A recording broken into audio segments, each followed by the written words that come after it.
কিন্তু আমরা যদি তাকে কৌশলগতভাবে নির্দিষ্ট কিছু দাবি থেকে বঞ্চিত করি, সে প্রথমে অস্থির হয়ে প্রতিবাদ করা আরম্ভ করলেও অবশেষে পোষ মানতে বাধ্য।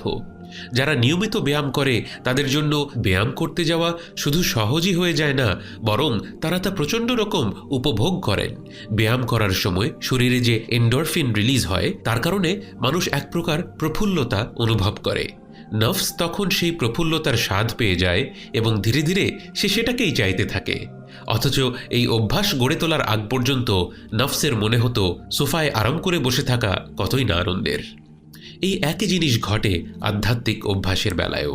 আপনি প্রতিদিন 10 মিনিট কোরআন পড়ার অভ্যাস করে তুলতে যাবেন, যদি কোরআন পড়ার অভ্যাস না থাকে আপনার নফস এর ঘোর বিরোধিতা করবে। কিন্তু আপনি 2 ঘন্টার একটা মুভি দেখার কথা ভাবুন, আপনার নফসের কাছে মনে হবে এই 2 ঘন্টা কিছুই না। নফসের কাছে এই 2 ঘন্টার চেয়ে ওই